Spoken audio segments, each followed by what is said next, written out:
พร้อมแล้วทั้งหมดเตรียมตัวกราบพระทำวัดเย็นครับทั้งหมดกราบพระพร้อมกันครับกราบกราบกราบกราบปรมีธรรมพ่อแม่ครูบาอาจารย์ครับทั้งหมดกล่าวคำบูชาพระรัตนตรัยพร้อมกันครับอิมินาสการนะพุทธังอภิปูชยามะอิมินาสการนะธัมมังอภิปูชยามะอิมินาสการนะสังฆังอภิปูชยามะอะระหังสัมมาสัมพุทโธภควาพุทธังภวันตังอภิวาเทมิสวากขาโตภควตาธัมโมธัมมังนามัสสามิสุปฏิปันโนภควโตสาวกสังโฆสังฆังนะมามิเปิดหนังสือหน้าที่ 4หันธรรมยังพุทธัสสะภะคะวะโตปุพพภาคณมะการังกโรมาเซนะโมตัสสะภะคะวะโตอะระหะโตสัมมาสัมพุทธัสสะนะโมตัสสะภะคะวะโตอะระหะโตสัมมาสัมพุทธัสสะนะโมตัสสะภะคะวะโตอะระหะโตสัมมาสัมพุทธัสสะพุทธังสรณังคัจฉามิธัมมังสรณังคัจฉามิสังฆังสรณังคัจฉามิทุติยมปิพุทธังสรณังคัจฉามิทุติยมปิธัมมังสรณังคัจฉามิทุติยมปิสังฆังสรณังคัจฉามิตติยมปิพุทธังสรณังคัจฉามิตติยมปิธัมมังสรณังคัจฉามิตติยมปิสังฆังสรณังคัจฉามิธรรมที่พระพุทธเจ้าทรงแสดงไว้เพื่อประโยชน์ของสัตว์โลกเป็นธรรมที่เห็นได้ยากยิ่งสำหรับธรรมที่จะกล่าวต่อไปนี้เป็นธรรมที่สามารถกระทำความสงบอันประเสริฐและสามารถประทานซึ่งสมบัติทั้งปวงเป็นเครื่องสงบเหตุร้ายทั้งปวงเป็นเครื่องป้องกันอมนุษย์และยักษ์เป็นเครื่องระงับความตายก่อนกำหนดเวลาเป็นเครื่องขจัดความเศร้าโศกและโรคเป็นเครื่องย่ำยีกำลังของข้าศึกเป็นเครื่องจำเริญชัยชนะแด่พระราชาเป็นเครื่องนำสิ่งที่ไม่น่าปรารถนาทั้งปวงออกไปเ เป็นธรรมอันประเสริฐข้าพเจ้าจักแสดงคุณธรรมเช่นนั้นตามสภาพที่เป็นจริงณที่ใดมีผู้กล่าววาจาสรรเสริญพระคุณอันประเสริฐของพระรัตนตรัยด้วยจิตที่เลื่อมใสณที่นั้นความสุขความสบายและความสวัสดีย่อมมีแก่ผู้นั้นตลอดกาลทุกเมื่อเปิดหนังสือไปหน้าที่8ครับ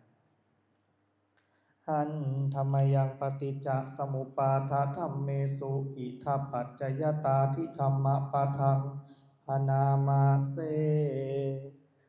อิทัภิกขเวอริยสาวโกปฏิจจสมุปบาทันเยวะสาธุกังโยนิโสมนสิกโรติภิกษุทั้งหลายอริยสาวกในธรรมวินัยนี้ย่อมกระทำไว้ในใจโดยแยบคายเป็นอย่างดีซึ่งปฏิจจสมุปบาทนั้นเทียวดังนี้ว่าอิมัสสมิงสติอิทังโหติเมื่อสิ่งนี้มีสิ่งนี้ย่อมมีอิมัสสุปาทาอิทังอุปัชชติเพราะความเกิดขึ้นแห่งสิ่งนี้สิ่งนี้จึงเกิดขึ้นอิมัสสมิงอสติอิทังนะโหติเมื่อสิ่งนี้ไม่มีสิ่งนี้ย่อมไม่มีอิมัสสนิโรธาอิทังนิรุชฌาติเพราะความดับไปแห่งสิ่งนี้สิ่งนี้จึงดับไปยะทิทังได้แก่สิ่งเหล่านี้คืออวิชชาปัจจยสังขาราเพราะมีอวิชชาเป็นปัจจัยจึงมีสังขารทั้งหลายสังขาราปัจจยวิญญาณังเพราะมีสังขารเป็นปัจจัยจึงมีวิญญาณวิญญาณปัจจยานามรูปังเพราะมีวิญญาณเป็นปัจจัยจึงมีนามรูปนามรูปปัจจยาสลายตานังเพราะมีนามรูปเป็นปัจจัยจึงมีสลายตนะสลายตนะปัจจยาภัสโส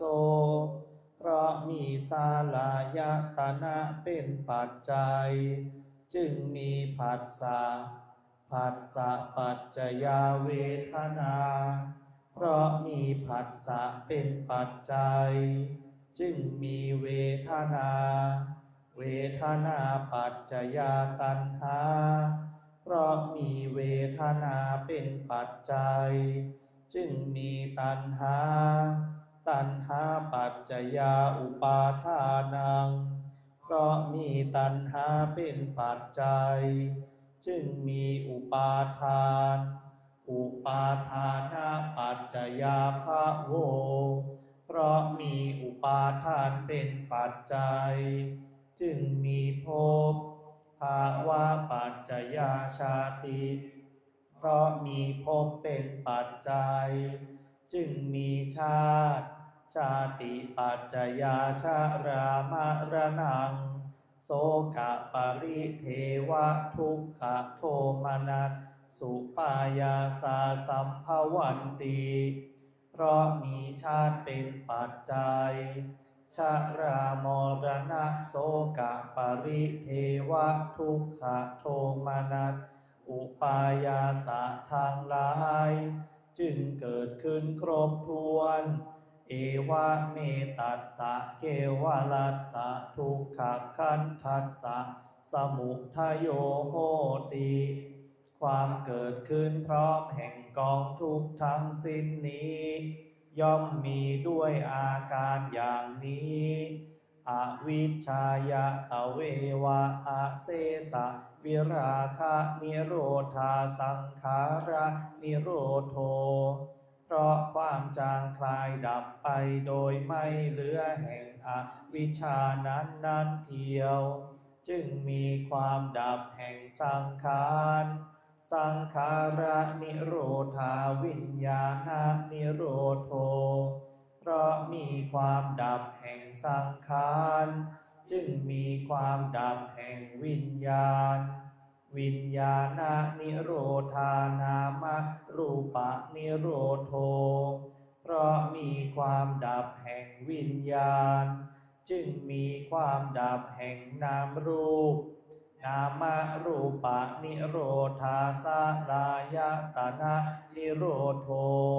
เพราะมีความดับแห่งนามรูป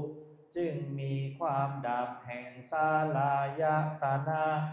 สลายตนะนิโรธาผัสสะนิโรโธเพราะมีความดับแห่งสลายตนะจึงมีความดับแห่งผัสสะ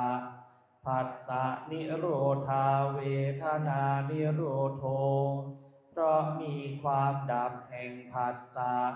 จึงมีความดับแห่งเวทนาเวทนานิโรธาตัณหานิโรโธเพราะมีความดับแห่งเวทนาจึงมีความดับแห่งตัณหาตัณหานิโรธาอุปาทานะนิโรโธเพราะมีความดับแห่งตัณหาจึงมีความดับแห่งอุปาทานอุปาทานะนิโรธาภวะนิโรโธเพราะมีความดับแห่งอุปาทานจึงมีความดับแห่งภพภาวะนิโรธาชาตินิโรโธเพราะมีความดับแห่งภพจึงมีความดับแห่งชาติชาตินิโรธาชรามรณังโสกะปริเทวะทุกขโทมนัสปายาสานิรุชชันติเพราะมีความดับแห่งชาตินั่นแลชรามรณะโสกะปริเทวะทุกขโทมนัสอุปายาสะทางหลายจึงดับสิ้นเอวะเมตัสสะเกวลัสสะทุกขคันทัสสะนิโรโธโหติติความดับลงแห่งกองทุกข์ทั้งสิ้นนี้ย่อมมีด้วยอาการอย่างนี้ดังนี้เปิดหนังสือไปที่หน้า19หันธรรมยังอนัตตลักขณสุตปะทังพานามาเสข้าพระเจ้าคือพระอานนท์เทระได้ฟังมาแล้วอย่างนี้สมัยหนึ่งพระผู้มีพระภาคเจ้าประทับอยู่ณป่าอิสิปตนมฤคทายวันใกล้พระนครพาราณสีที่นั่นแลพระผู้มีพระภาคเจ้าตรัสเรียกภิกษุปัญจวัคคีย์มาตรัสว่าดูก่อนภิกษุทั้งหลายรูปมิใช่ตัวตนดูก่อนภิกษุทั้งหลายก็หากรูปนี้จักเป็นตัวตนแล้วไซรูปนี้คงไม่เป็นไปเพื่ออาพาธและสัตว์พึงได้ในรูปตามใจปรารถนาว่าขอรูปของเราจงเป็นอย่างนี้เถิดขอรูปของเราอย่าได้เป็นอย่างนั้นเลยดูก่อนภิกษุทั้งหลายก็เพราะเหตุที่รูปมิใช่ตัวตนฉะนั้นรูปจึงเป็นไปเพื่ออาพาธและสัตว์ก็ไม่ได้ในรูปตามใจปรารถนาว่าขอรูปของเราจงเป็นอย่างนี้เถิด ขอรูปของเราอย่าได้เป็นอย่างนั้นเลย ดังนี้เวทนามิใช่ตัวตนดูก่อนภิกษุทั้งหลายก็หากเวทนานี้จักเป็นตัวตนแล้วไซเวทนานี้คงไม่เป็นไปเพื่ออาพาธและสัตว์พึงได้ในเวทนาตามใจปรารถนาว่าขอเวทนาของเราจงเป็นอย่างนี้เถิดขอเวทนาของเราอย่าได้เป็นอย่างนั้นเลยดูก่อนภิกษุทั้งหลายก็เพราะเหตุที่เวทนามิใช่ตัวตนฉะนั้นเวทนาจึงเป็นไปเพื่ออาพาธและสัตว์ก็ไม่ได้ในเวทนาตามใจปรารถนาว่าขอเวทนาของเราจงเป็นอย่างนี้เถิด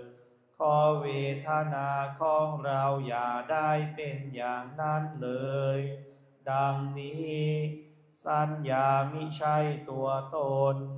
ดูก่อนภิกษุทั้งหลาย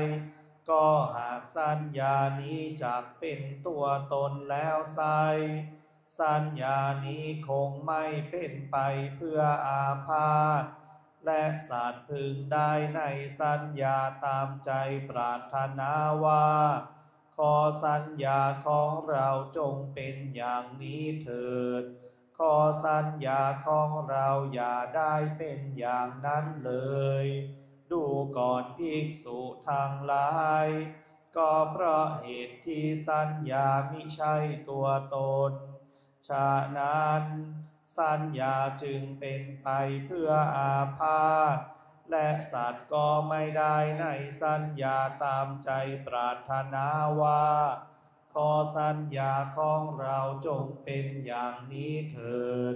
ขอสัญญาของเราอย่าได้เป็นอย่างนั้นเลยดังนี้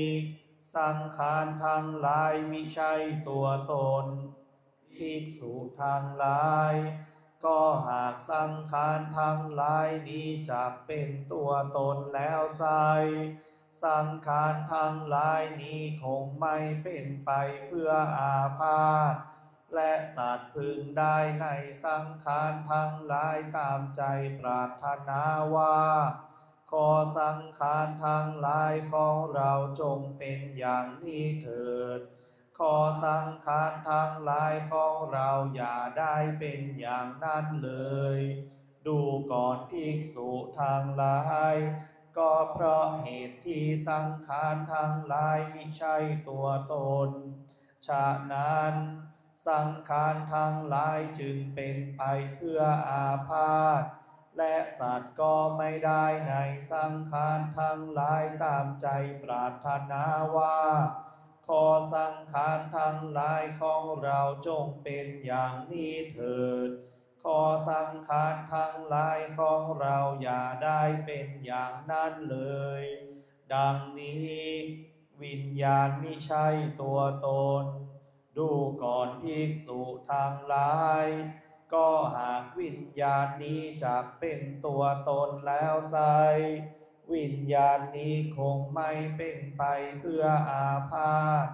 และสัตว์พึงได้ในวิญญาณตามใจปรารถนาว่าขอวิญญาณของเราจงเป็นอย่างนี้เถิดขอวิญญาณของเราอย่าได้เป็นอย่างนั้นเลยดูก่อนภิกษุทั้งหลายก็เพราะเหตุที่วิญญาณมิใช่ตัวตนฉะนั้น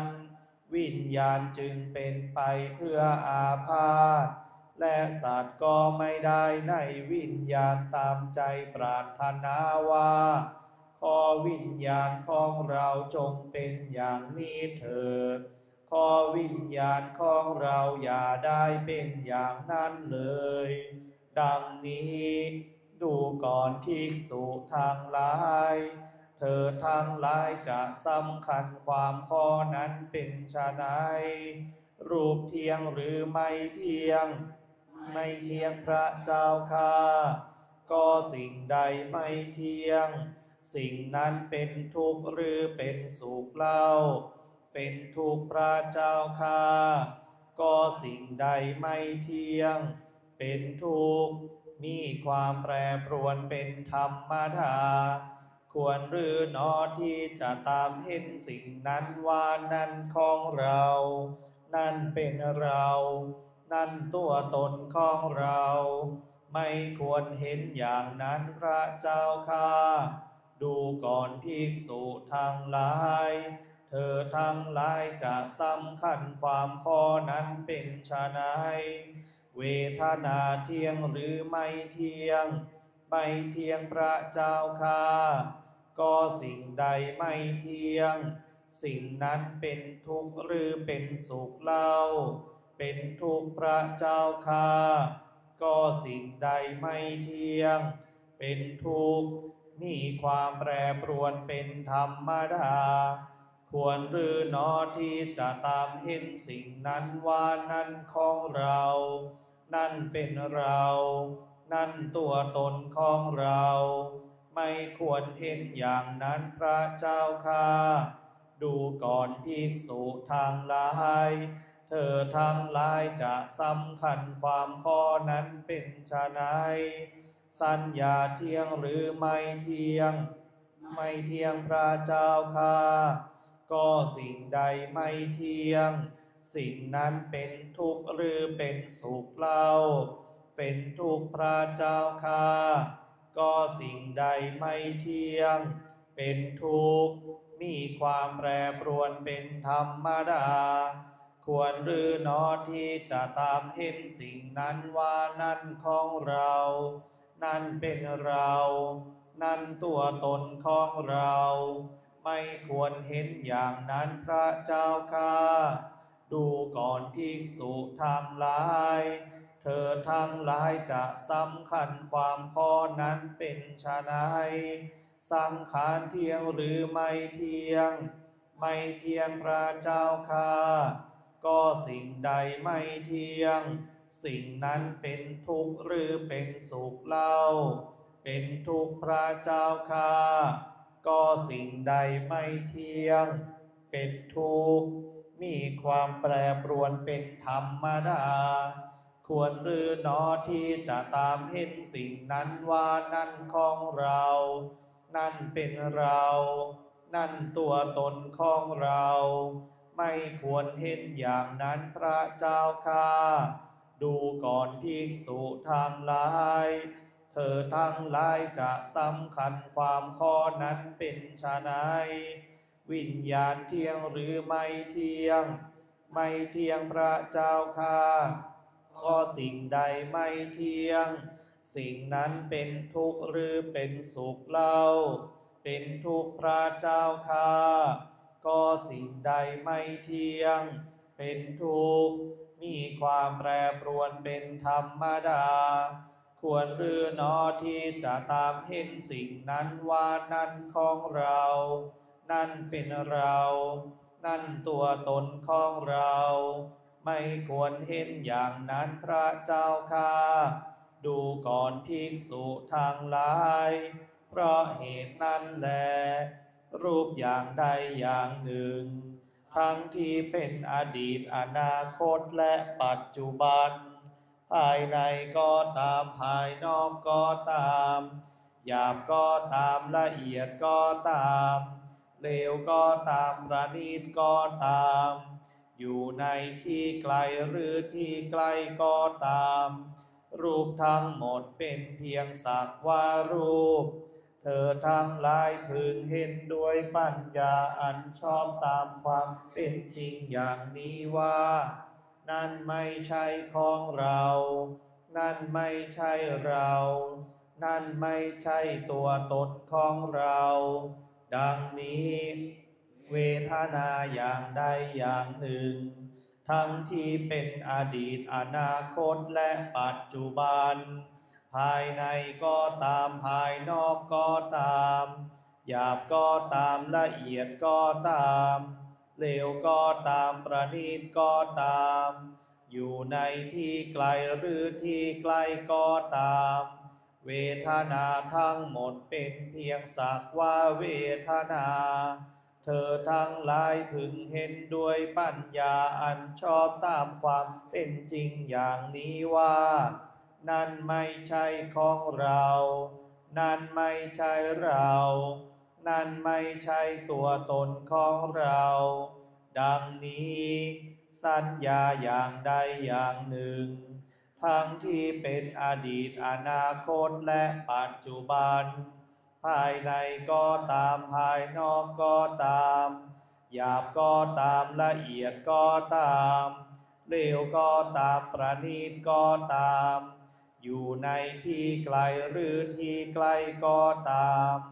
สัญญาทั้งหมดเป็นเพียงสักว่าสัญญาเธอทั้งหลายพึงเห็นด้วยปัญญาอันชอบตามความเป็นจริงอย่างนี้ว่านั่นไม่ใช่ของเรา นั่นไม่ใช่เรา นั่นไม่ใช่ตัวตนของเรา ดังนี้สังขารอย่างใดอย่างหนึ่ง ทั้งที่เป็นอดีตอนาคตและปัจจุบัน ภายในก็ตามภายนอกก็ตามหยาบก็ตามละเอียดก็ตามเลวก็ตามประณีตก็ตามอยู่ในที่ไกลหรือที่ใกล้ก็ตามสังขารทั้งหมดเป็นเพียงสักว่าสังขารเธอทั้งหลายพึงเห็นด้วยปัญญาอันชอบตามความเป็นจริงอย่างนี้ว่า นั่นไม่ใช่ของเรา นั่นไม่ใช่เรา นั่นไม่ใช่ตัวตนของเรา ดังนี้วิญญาณอย่างใดอย่างหนึ่ง ทั้งที่เป็นอดีตอนาคตและปัจจุบัน ภายในก็ตามภายนอกก็ตาม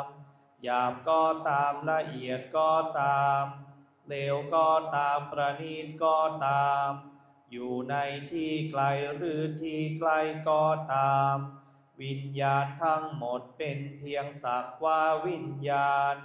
เธอทั้งหลายพึงเห็นด้วยปัญญาอันชอบตามความเป็นจริงอย่างนี้ว่า นั่นไม่ใช่ของเรา นั่นไม่ใช่เรา นั่นไม่ใช่ตัวตนของเรา ดังนี้ดูก่อนภิกษุทั้งหลายอริยสาวกฟังและเห็นอย่างนี้แล้วย่อมเบื่อหน่ายแม้ในรูปย่อมเบื่อหน่ายแม้ในเวทนาย่อมเบื่อหน่ายแม้ในสัญญาย่อมเบื่อหน่ายแม้ในสังขารย่อมเบื่อหน่ายแม้ในวิญญาณเมื่อเบื่อหน่ายย่อมคลายกำหนัดเพราะคลายกำหนัดจิตย่อมหลุดพ้นเมื่อจิตหลุดพ้นแล้วย่อมมีญาณอย่างรู้ว่าหลุดพ้นแล้วย่อมรู้ชัดว่าชาติสิ้นแล้วพรหมจรรย์อยู่จบแล้วกิจที่ควรทำเสร็จแล้วกิจอื่นเพื่อความเป็นอย่างนี้ไม่มีพระผู้มีพระภาคเจ้าได้ตรัสธรรมปริยายนี้จบลงแล้วภิกษุปัญจวัคคีย์ต่างมีใจยินดีชื่นชมพระภาสิทธิ์ของพระผู้มีพระภาคเจ้า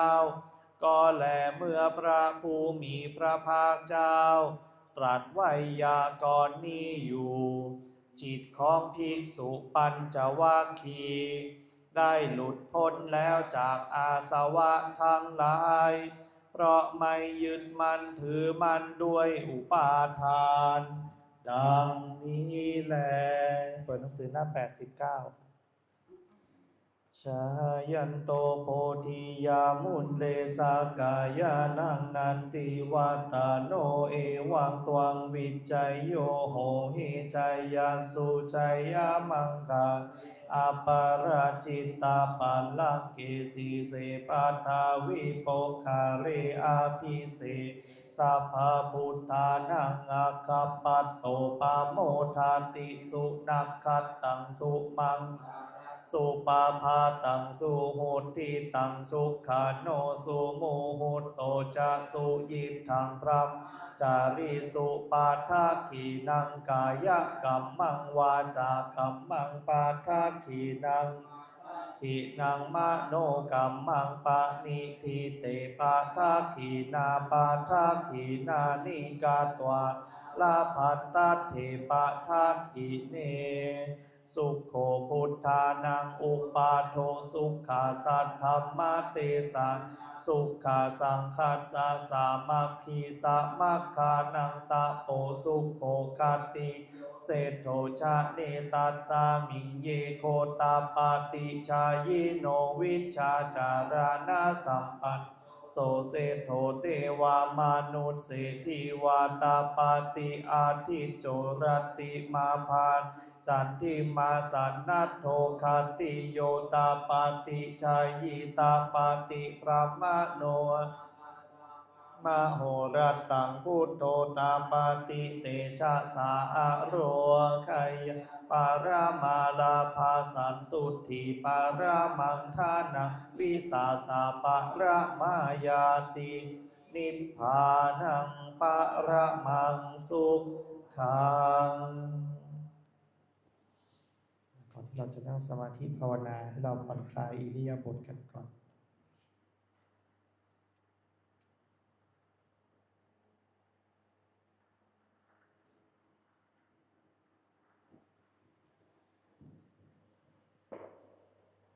ขยับแขนขยับขาขยับร่างกาย